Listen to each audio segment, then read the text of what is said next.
Good morning. Welcome to JK ICC. My name is Pooja Sharma and I am here to teach you daily current affairs. तो इस की जो PDF है वो आपको description box में उसका लिंक मिलेगा, तो प्लीज आप वहां से डाउनलोड कर लो। ठीक है, तो आज हम जो first news of the day is government में aid rise beat in PM AASHA to end logjam. To end logjam between whom? To end logjam between the farmers who are protesting, जो फार्मर्स प्रोटेस्ट कर रहे हैं, और government के बीच पे। PM जो आशा scheme है, अब हम सबसे पहले पीएम आशा स्कीम की बात करते हैं। इस स्कीम में है क्या? ये जो स्कीम है ये 2018 में गवर्नमेंट ने जो थी इसको फॉर्मुलाइज किया। 2018 में पीएम आशा की जो फुल फॉर्म है वो क्या है? प्रधानमंत्री अन्नदाता ए संरक्षण अभियान। अन्नदाता का मतलब क्या होता है?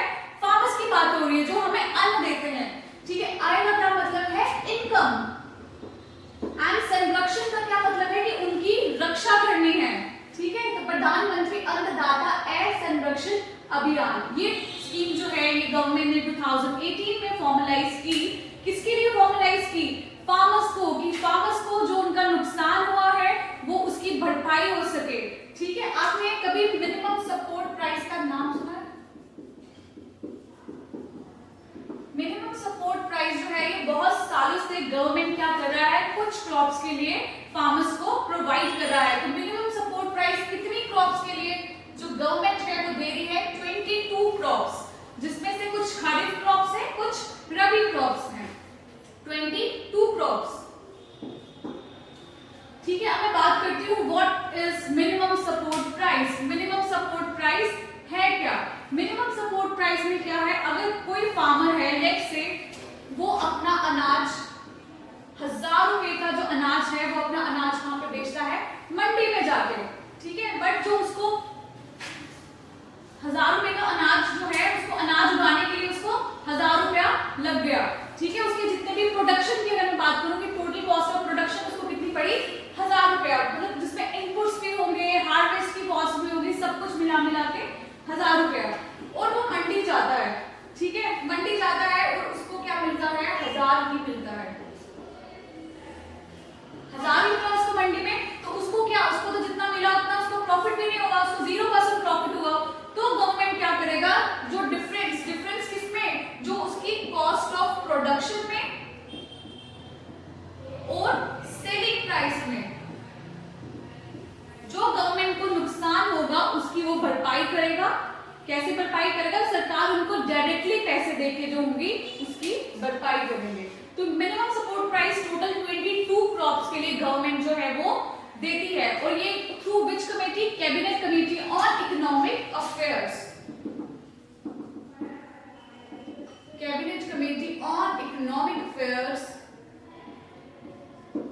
ये डिसाइड करती है कि मिनिमम एमएसपी कौन सी क्रॉप के लिए कितने % देने चाहिए। जैसे खरीफ क्रॉप्स,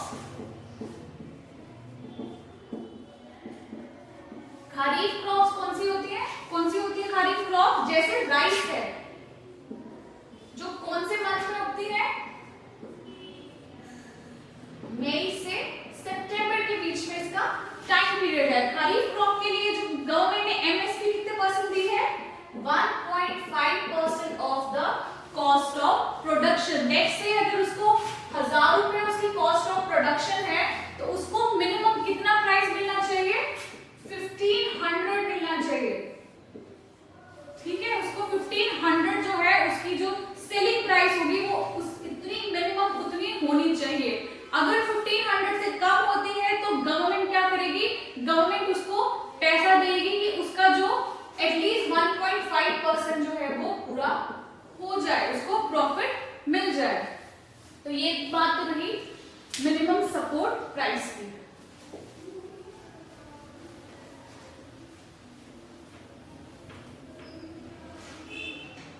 अब हम बात करते हैं प्रधानमंत्री अन्नदाता ए संरक्षण अभियान। ठीक है, तो ये जो स्कीम है ये बेसिकली है किसके लिए? To fix the limitation of, किसकी लिमिटेशन? एमएसपी की लिमिटेशन। ठीक है, to fix the limitations of MSP. Government क्या करेगी? प्रोक्योर करेगी कुछ क्रॉप्स को, और इस स्कीम के अंडर गवर्नमेंट किन क्रॉप्स को प्रोक्योर करेगी? Oil seeds, copra and pulses.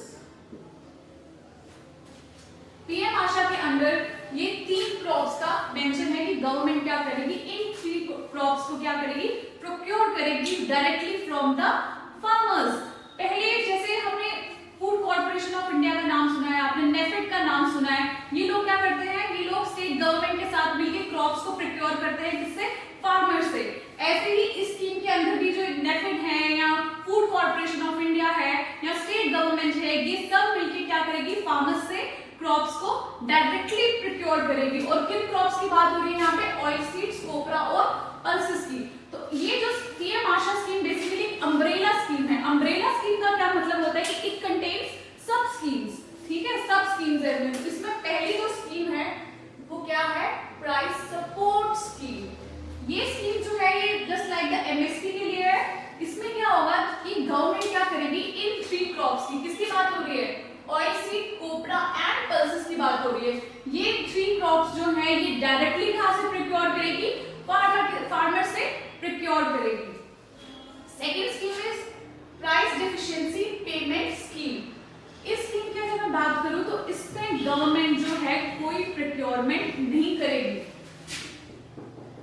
No procurement. इस स्कीम में फिर अगर प्रोक्योरमेंट नहीं है तो क्या करेगी गवर्नमेंट? इस स्कीम में जैसे मैंने आपको पहले भी बताया कि लाइक एमएसपी कितना है? 1.5% है, किसका? खरीफ क्रॉप का। 1.5% किसका? कॉस्ट ऑफ प्रोडक्शन का। लेट्स से फार्मर्स को 1000 रुपया लग गया किसी क्रॉप को प्रोड्यूस करने में,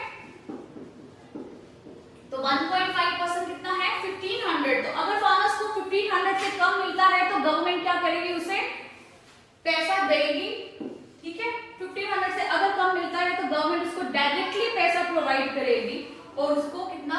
एटलीस्ट 1.5% का प्रॉफिट दिलवाएगी, ठीक है। ऐसे ही ये सिर्फ जो प्राइस डेफिशिएंसी पेमेंट स्कीम है सिर्फ और सिर्फ किसके लिए है? ऑयल सीड्स के लिए।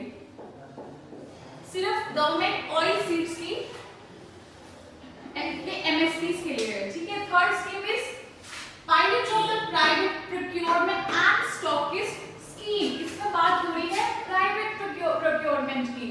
तो private procurement from whom? From the private, मतलब प्राइवेट जो आपकी कंपनीज है वो फार्मर से डायरेक्टली क्या करेंगी?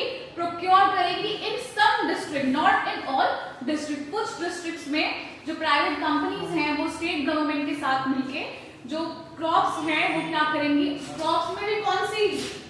ऑयल सीड्स, ठीक है। ऑयल सीड्स डायरेक्टली कहां से?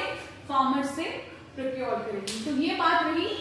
तो करंट में जो कल की न्यूज थी वो क्या थी कि गवर्नमेंट ने क्या बोला है कि राइस को और व्हीट को, इन दोनों आइटम्स को क्या करेंगे?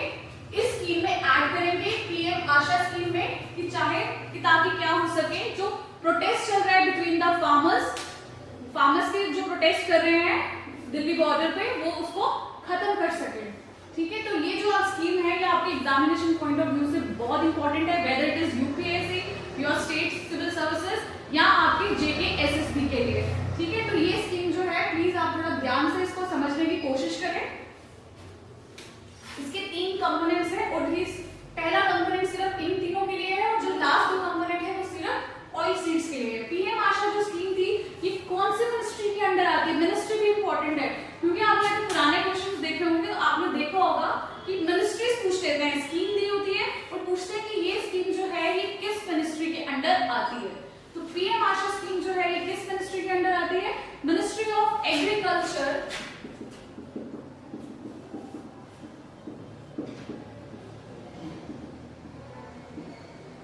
एंड फार्मर्स वेलफेयर, ठीक है। पीएम आशा स्कीम जो है ये ministry of agriculture and farmer welfare के अंडर आती है। तो ये कब फॉर्म हुई थी? जो ये स्कीम है ये 2018 में इसको बनाया गया था, ठीक है। तो ये रही पीएम आशा स्कीम। चलो अब हम सेकेंड न्यूज की तरफ बढ़ते हैं। इंडिया।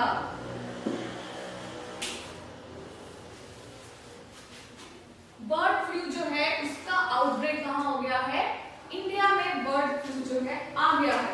आपने एक दो दिन पहले की न्यूज थी कि हिमाचल प्रदेश में एक सेंचुरी में 1700 बर्ड्स जो हैं वो मरे हुए पाए गए। तो जब उसकी टेस्टिंग हुई तो टेस्टिंग में पता चला कि जो बर्ड फ्लू जो आउटब्रेक है वो इंडिया में आ चुका है। अभी किन स्टेट्स में आया है? Himachal Pradesh, Kerala and MP. ठीक है, तो टेस्टिंग हुई है। हमारी टेस्टिंग के लिए इंडिया में सिर्फ एक ही लैब है जो इस तरह की टेस्टिंग करती है और उस लैब का नाम क्या है? नेशनल इंस्टीट्यूट ऑफ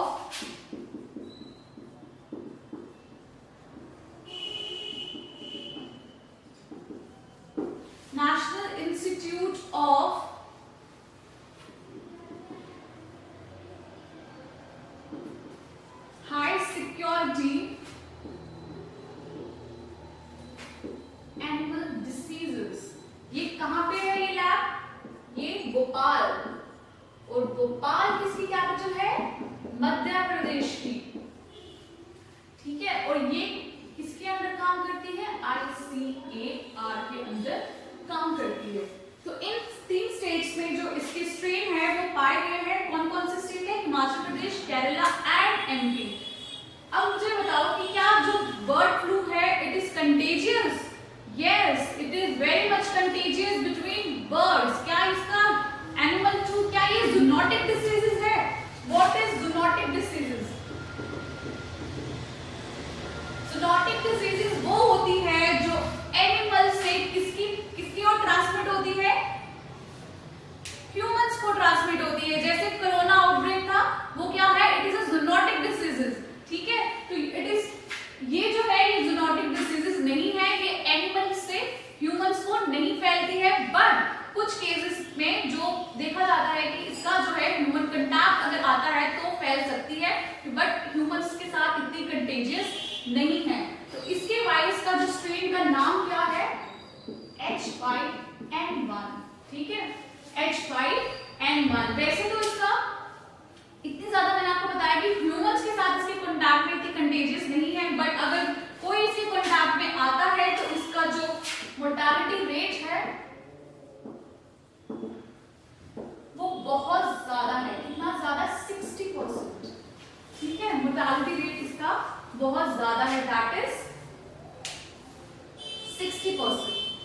ठीक है, तो ये रही कि बर्ड फ्लू जो आउटब्रेक था वो इंडिया में आ गया है। तो कौन से ऐसे लोग हैं जो इसके कांटेक्ट में आते हैं, जो डायरेक्टली कहाँ काम करते हैं? जो पोल्ट्री फार्म्स में काम करते हैं या इसके साथ जू वगैरह में काम करते हैं, वो डायरेक्टली इसके कांटेक्ट में आते हैं। तो ये it is basically a respiratory diseases. ठीक है, इसमें सांस लेने की प्रॉब्लम्स होती है बर्ड्स को। तो ये क्या है? रेस्पिरेटरी डिजीजेस है। किसकी? बर्ड्स की।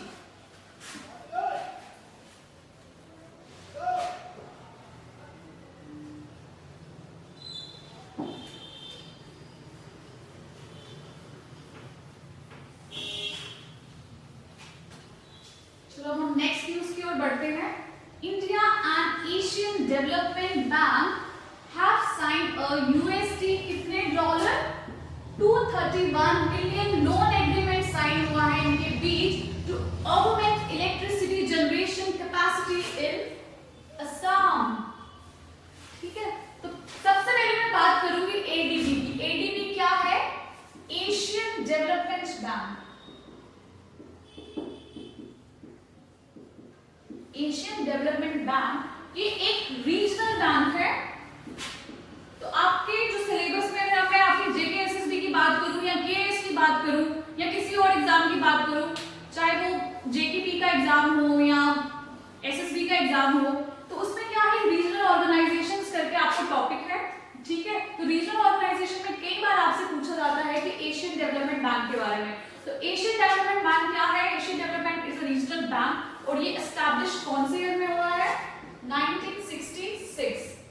ठीक है, एक तो इसकी डेट ऑफ एस्टैब्लिशमेंट पूछी जाती है या इसमें से कौन सा क्वेश्चन निकलता है? इसका हेडक्वार्टर कहां है?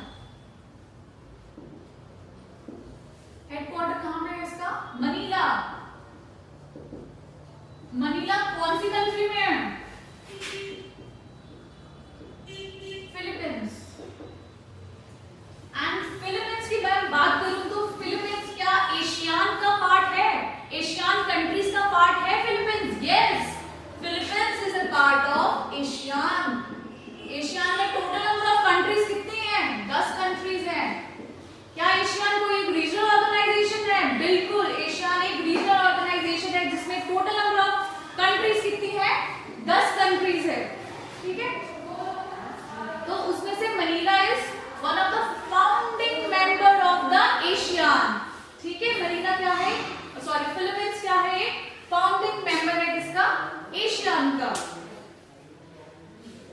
अब मैं बात करती हूँ असम की। तो असम की कैपिटल कौन सी है? आप प्लीज कमेंट सेक्शन में बताएंगे असम की कैपिटल क्या है। और असम के बारे में एक सबसे जो इम्पोर्टेंट है वो क्या है, असम एक ऐसी जगह है जहां पे एशिया की ऑयल ड्रिलिंग सबसे पहले हुई थी। First oil drilling in Asia. और Asia first oil drilling in Asia कहां पे? असम में। मैं असम की बात करती हूँ। असम में कौन कौन से रिवर्स हैं? क्योंकि आपको ज्योग्राफी में आपको रिवर्स के भी क्वेश्चन आते हैं, आपको पूछा जाता है कि कौन सी रिवर कहां से निकली है या कौन सी स्टेट में कौन सी रिवर है। तो मैं असम की बात करती हूँ। तो असम में ब्रह्मपुत्र, ठीक है, ब्रह्मपुत्र रिवर या बैरक रिवर, ये असम की मेन रिवर्स है। तो असम की मैं बात कर रही हूँ। और अब मैं बात करती हूँ कि असम में कुछ नेशनल पार्क्स भी हैं। तो मैं इंपॉर्टेंट नेशनल पार्क की बात करूंगी तो मैं सबसे पहले Kaziranga national park, it is one of the important national park in our country. और इस आपके एनवायरमेंट सेक्शन में काजीरंगा नेशनल पार्क जो है ये बहुत इंपॉर्टेंस रखता है। क्यों इंपॉर्टेंस रखता है? क्योंकि जो वन हॉर्न राइनोसोर्स हैं वो यहाँ पे बहुत आबादी में पाए जाते हैं, वन हॉर्न राइनोसोर्स, ठीक है। तो काजीरंगा नेशनल पार्क हो गया या ओरांग नेशनल पार्क हो गया, मानस नेशनल पार्क, ठीक है। और भी कुछ नेशनल पार्क्स हैं जो आपके एनवायरमेंट सेक्शन से बहुत ज्यादा इंपॉर्टेंस रखते हैं।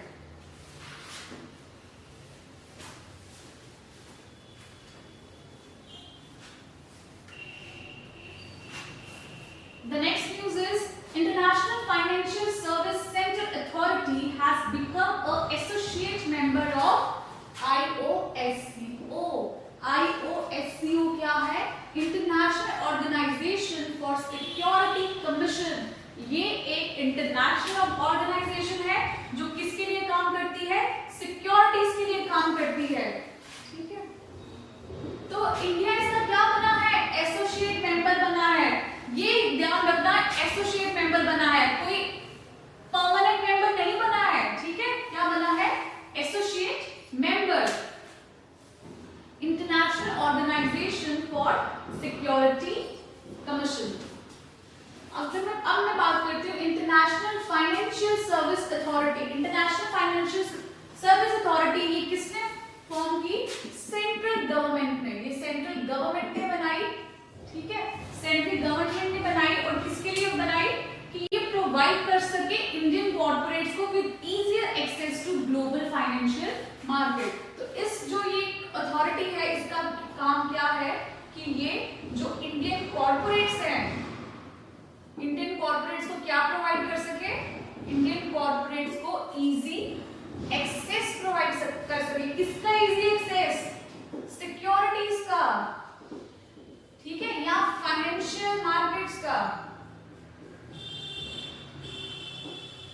इंटरनेशनल फाइनेंशियल सर्विस सेंटर ये कहां पे है? ये गांधीनगर में है। और गांधीनगर किसकी कैपिटल है?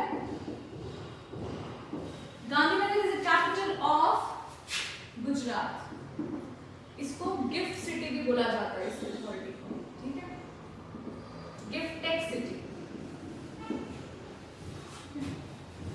और international organization for security commission का हेडक्वार्टर कहां पे है? इसका हेडक्वार्टर है मैड्रिड। मैड्रिड कहां पे है? स्पेन। और स्पेन कौन से कॉन्टिनेंट में है? स्पेन यूरोपियन कॉन्टिनेंट में है, ठीक है। और international organization for security commission जो है एक्चुअली में इसका काम क्या है? ये रेगुलेट करता है फाइनेंशियल सिक्योरिटीज को। क्या करता है? रेगुलेट करता है किसको? फाइनेंशियल सिक्योरिटीज को थ्रू आउट द वर्ल्ड। तो इंडिया की international financial service centre authority है वो इसकी एसोसिएट मेंबर बन गई है। अब एसोसिएट मेंबर बनने से क्या हमें फायदा होगा? ठीक है, तो क्या फायदा हो सकता है हमें इसका एसोसिएट बनने से? कि जो सबसे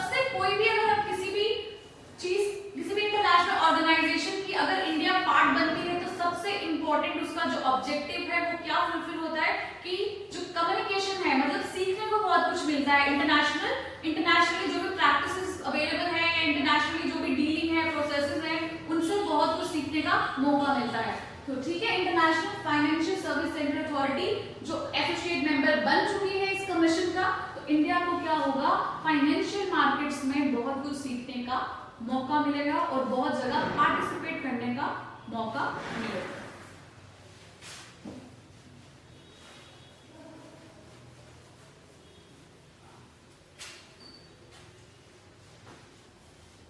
Now the next news is FAO has recognized 4 tea producing sites in China.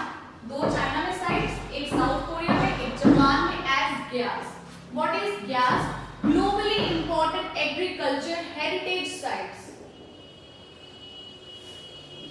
ठीक है, globally important agriculture heritage sites. ठीक है, तो पहले मैं बात करती हूँ FAO की। FAO है क्या? FAO is an specialized agency of UNO, that is United Nations Organization। ठीक है, UNO की क्या है? स्पेशलाइज्ड एजेंसी है और इसकी डेट ऑफ फॉर्मेशन क्या है? ये कब एस्टैब्लिश होती है, हुई थी?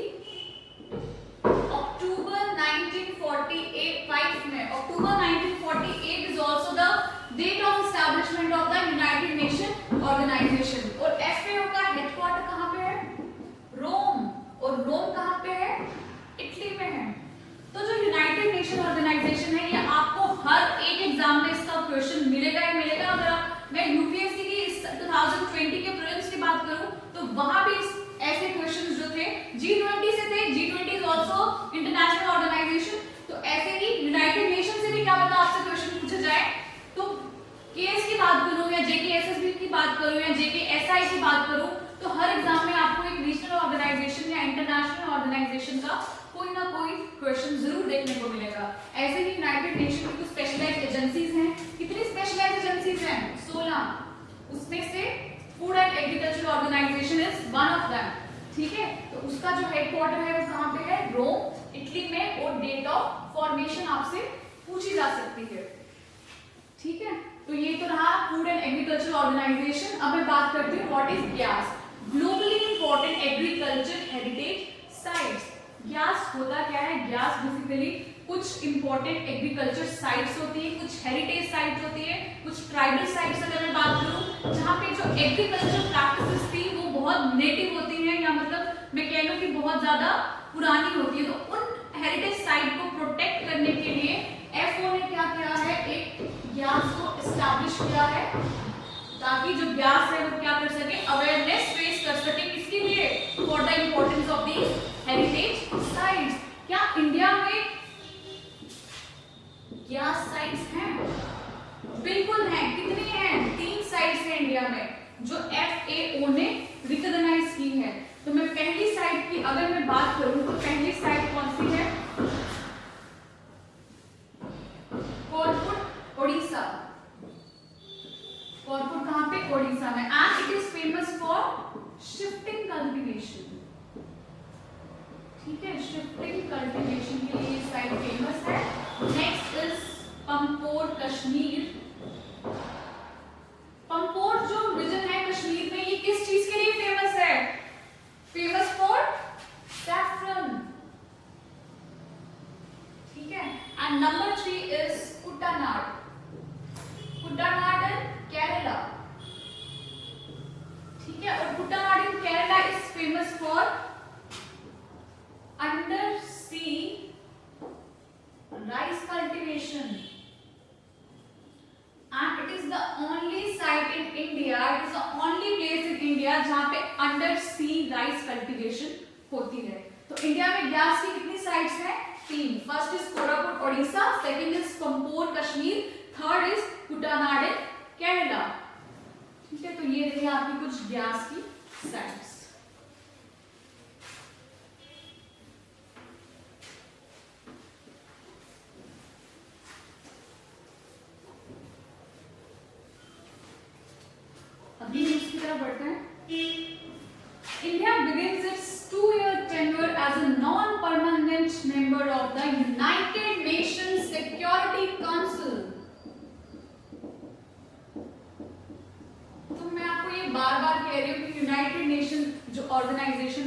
बहुत इंपॉर्टेंट है, चाहे उसकी अपनी ऑर्गन्स क्यों ना हो, चाहे उसकी स्पेशलाइज्ड एजेंसी क्यों ना हो।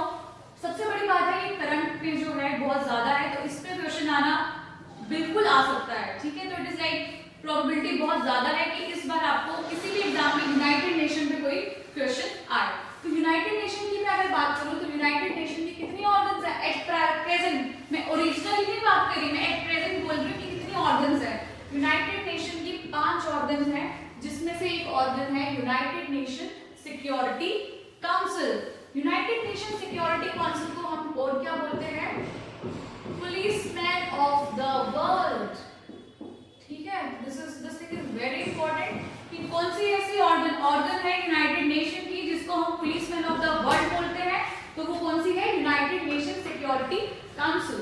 तो इसमें कितने मेंबर्स होते हैं टोटल, 15 मेंबर्स होते हैं टोटल। 15 मेंबर्स में से 5 जो होते हैं वो परमानेंट होते हैं और 10 जो होते हैं वो कौन से होते हैं, नॉन परमानेंट।